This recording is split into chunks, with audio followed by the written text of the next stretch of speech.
இன்னைக்கு நம்ம இந்த வீடியோவில் எதை பற்றி பார்க்க போகிறோம்னா, ஒரு குறிப்பிட்ட சாலையில் மட்டும் ஆக்சிடென்ட் வந்து அதிகமாக ஆகுது அப்படின்னு சொல்கிறாங்க. அங்கே ஆக்சிடென்ட் ஆகி இறந்தவங்க வந்து அதே பக்கத்தில் ஒரு பில்டிங் இருக்குது, அங்கே தான் வந்து ஒரு சில விஷயங்கள்லாம் நடக்குது அப்படின்னு சொல்கிறாங்க. அதனால் நம்ம வந்து அங்கே நேரடியாக போயிட்டு லைவாக ஷூட் பண்ணி அங்கே என்ன நடக்குது ஏது நடக்குதுன்னு பார்க்க தான் போகிறோம். வாங்க வீடியோக்குள்ளே போகலாம்.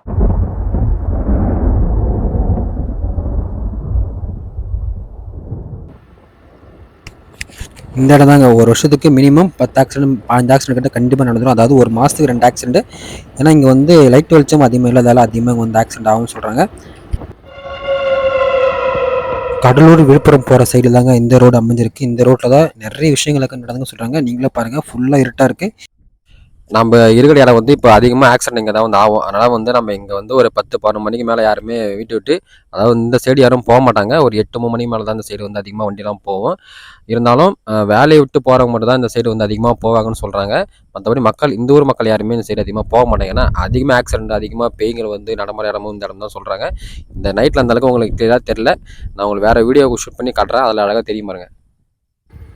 இந்த மரத்துக்கு வந்து ஒரு பழைய ஸ்டோரி ஒன்று இருக்குது. ஏன்னா இதே சைடு வீட்டுக்கு வேலையை முடிச்சுட்டு போகும்போது இந்த புளிய மரத்து கல்லில் தான் ஒருத்தர் வந்து தூக்கு மாட்டி தொங்கியிருக்காரு. அதை பார்த்தவர் வந்து பயமாகி இந்த ஊர் மக்கள்கிட்ட சொல்லி அவங்கள கூட்டின்னு வந்து அந்த பாடி எடுத்து ஹாஸ்பிட்டலுக்கு அனுப்பிச்சிருக்காங்க. அதே நாளில் அதே இடத்துல 2 பேர் ஆக்சிடென்ட் ஆகி இறந்தும் போயிருக்காங்க.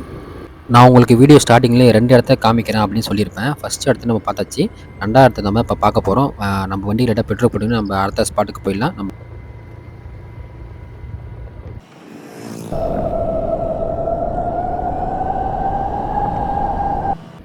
நம்ம அந்த ஸ்பாட்டு கிட்ட போகப்போ கொஞ்சம் காற்றும் கொஞ்சம் ஹெவியாக அடிக்குது. ஏன்னா அங்கே இருக்கவங்க என்ன சொன்னாங்கன்னா, அந்த இடத்துக்கு போகாதீங்க அப்படின்னு தான் சொன்னாங்க. சரி நம்ம போய் பார்க்கலாம் அப்படின்னு தான் நம்ம போகிறோம். நம்ம இந்த கோயிலை தாண்டி தான் அந்த இடத்துக்கு போய் ஆகணும். ஓகேங்க, நம்ம வந்து ஸ்பாட்டுக்கு வந்தாச்சு. நான் ஏதோ ஒரு தைரியத்தில் நம்ம உள்ளே போயிடலாம் அப்படி தான் வந்தோம். இருந்தாலும் உள்ளே கொஞ்சம் காரை வச்சு கொஞ்சம் பயமாகவே இருக்குது. ஏன்னா நம்ம தனியாக வேறு இருக்கோம் இல்லையா, கொஞ்சம் பயமாக இருக்குது. ஏற்கனவே இதுக்கு முன்னாடி இந்த பில்டிங் உள்ளே யாராத்தவங்க போயிருக்காங்க. போய் வந்ததுக்கப்புறம் அவங்க சரி யார்கிட்டையுமே பேச மாட்டாங்க, இப்போ யாரை பார்த்தாலும் பயப்படுறாங்க அப்படின்னு சொல்கிறாங்க. நம்ம பார்ட் 2ல் வந்து நம்ம ஒரு கேங்கோட உள்ளே போயிட்டு உள்ளே இருக்குது என்ன இருக்குது அப்படின்னு பார்த்து ஒரு வீடியோ போடுவோம். நம்ம வீடியோ வந்து கடைசி வரைக்கும் பாருங்கள்.